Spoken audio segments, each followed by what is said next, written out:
Seja muito bem-vinda ao PartoCast, o podcast que descomplica o parto normal. Estamos aqui para mais um episódio cheio de informações para você que é gestante ou pretende ser. Eu tenho certeza que você vai gostar do assunto que eu vou trazer hoje. No nosso episódio anterior, nós falamos da fisioterapia pélvica no parto.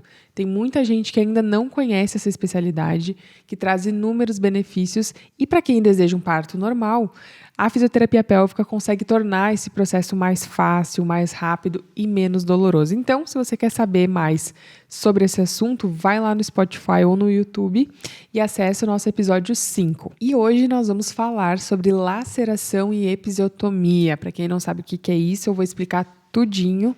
E infelizmente a gente sabe que ainda acontece muita violência obstétrica nos partos no nosso país e ao redor do mundo também, mas a gente sabe que a realidade aqui do Brasil ainda é bem antiquada, né? E isso faz com que muitas mulheres acabem tendo um parto que não é uma boa experiência, que não é uma boa lembrança. Então, quando a gente fala de laceração e episiotomia, a gente pode estar falando também da violência obstétrica. Já já vou explicar tudinho para vocês. Então, vem comigo e roda a vinheta.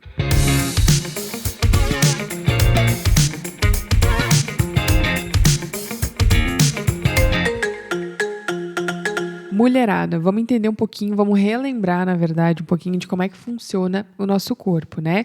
Eu já falei aqui em episódios anteriores que a nossa região pélvica, a nossa região íntima, ela é formada por músculos, ligamentos, tendões, que nem qualquer outra parte do corpo.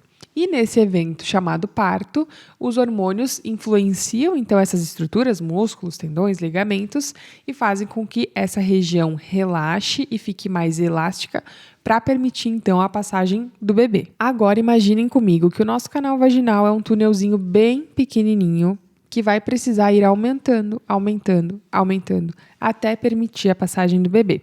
E quando ele chega lá nos famosos 10 dedos de dilatação, 10 centímetros de dilatação, é o momento em que a mulher vai fazer a força de expulsão, né? Que é chamado período expulsivo, para que o bebê efetivamente possa sair. É estranho pensar assim, né? Período expulsivo, mas é isso mesmo. O bebê vai ser colocado para fora, vai vir para o ambiente externo nessa fase de expulsão. Na teoria aqui eu falei tudo rapidinho, parece que é fácil, né? O período expulsivo, o bebê sai e tá tudo bem. Mas nem sempre acontece dessa forma. Essa musculatura que a gente tem na região íntima, mesmo que a gente chegue lá nos 10 centímetros de dilatação, nos 10 dedos de dilatação, como for, ela pode não expandir o suficiente, ou dependendo da posição em que a gente está, não é favorável para essa musculatura, né? E pode acabar rasgando, né? Pode acabar gerando um trauma ali na região, um machucado.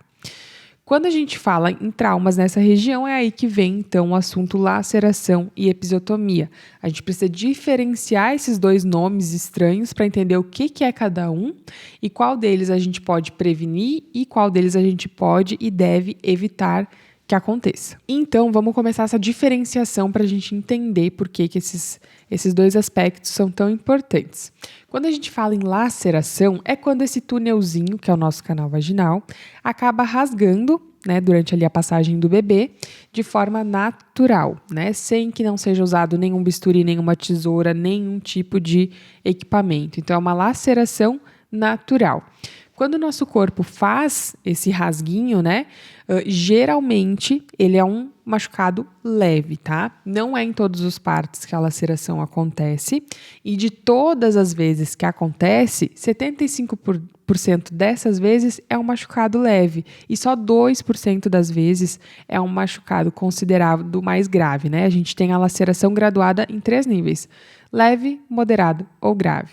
Então, a grande parte delas é leve e quando o nosso corpo faz ali um machucado de forma natural, é muito mais fácil para ele recuperar do que quando esse machucado é feito através de algum tipo de equipamento. E aí vem o nosso segundo tópico, que é a episiotomia. Então, para a gente conseguir diferenciar uma coisa e a outra. A episiotomia também é um trauma que acontece lá na região íntima, só que ela é gerada através de uma tesourinha, né? Falando de uma forma assim bem simples, é uma tesourinha que a equipe médica, enfim, quem tiver ali responsável pelo parto, vai lá no canal vaginal da mulher e vai fazer um corte. Esse corte parte várias camadas ali de tecido, né? Não é só superficial, ele é um corte mais profundo e ele é feito, então, através de um equipamento que faz com que ele não seja natural, né? E quando a gente fala em episiotomia, a gente já parte de um trauma moderado. Enquanto a laceração pode ser leve, e na maioria dos casos ela é leve, a episiotomia já parte de um grau moderado. Então, qual que é a justificativa que se usa para fazer uma episiotomia? É para facilitar a saída do bebê.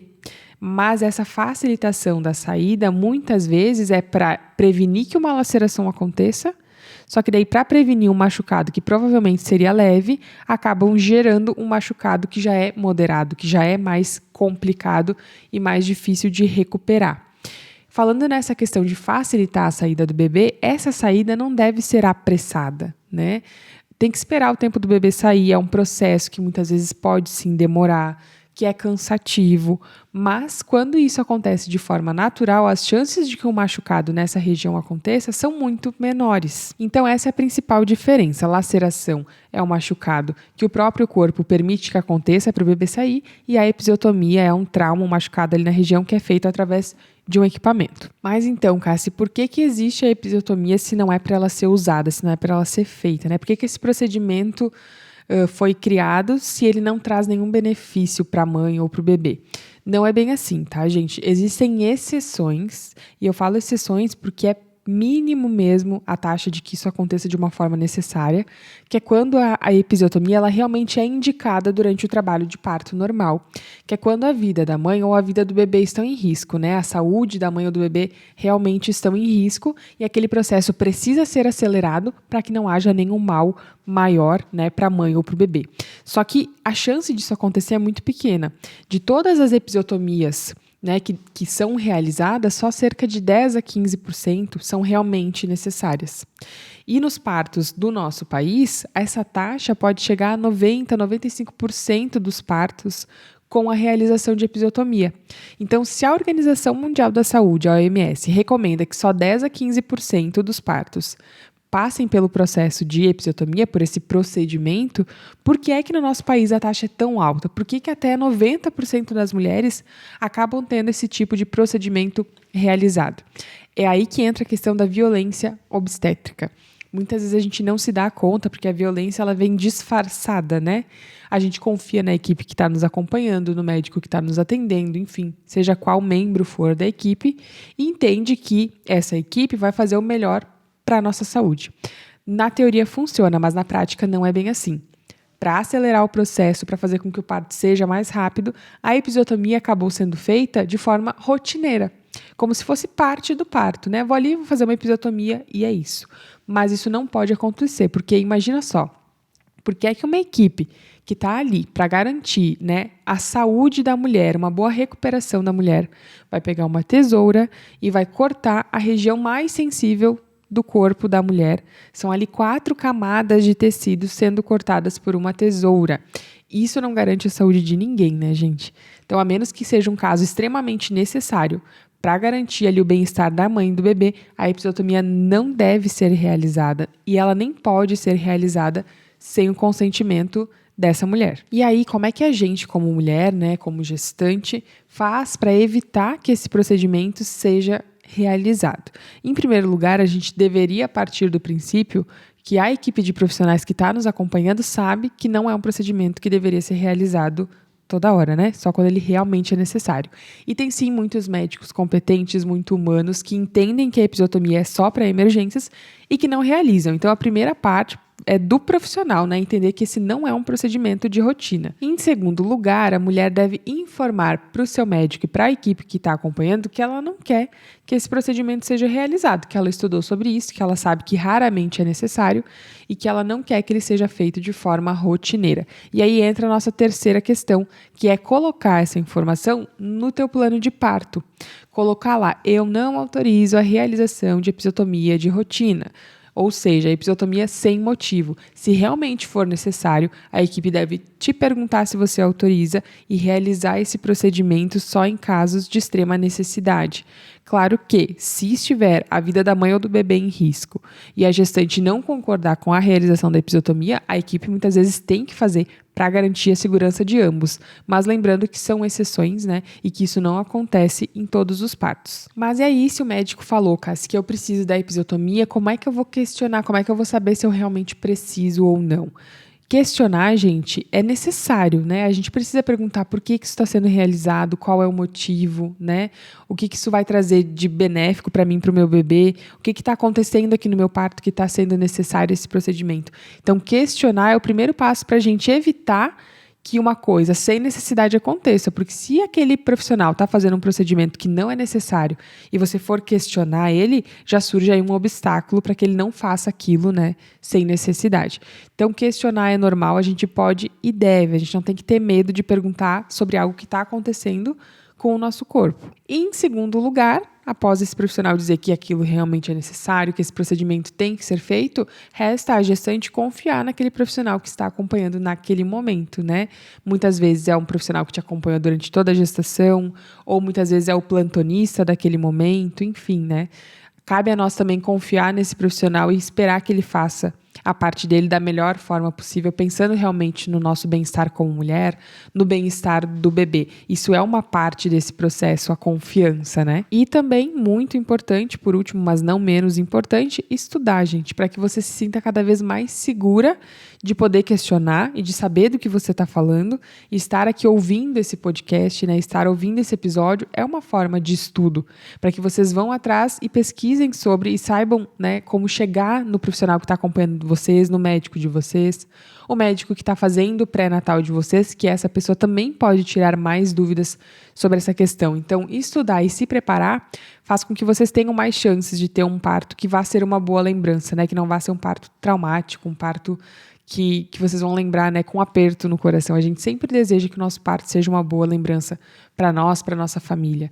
Então, estudar e se preparar é imprescindível. E nós falamos, então, sobre como evitar que a episiotomia sem necessidade aconteça. Mas e a laceração? Será que tem como a gente evitar que um processo que é natural do corpo aconteça?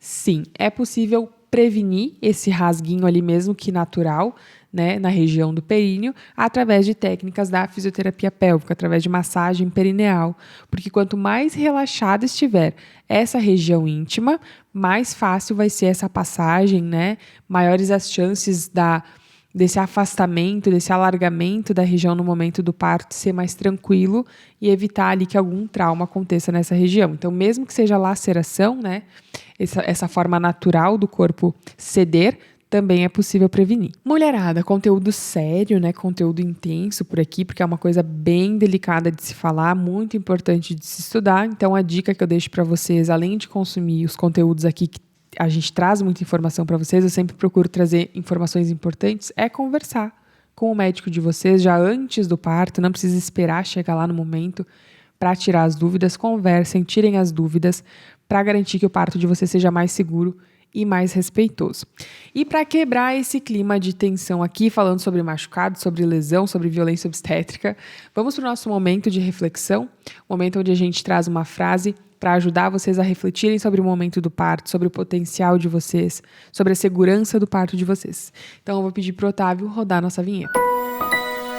E eu vou pegar aqui o meu celular para a gente falar a nossa frase do dia, que é uma frase bem importante para trazer essa consciência, né, para todas nós e para a gente refletir sobre isso antes do momento do parto.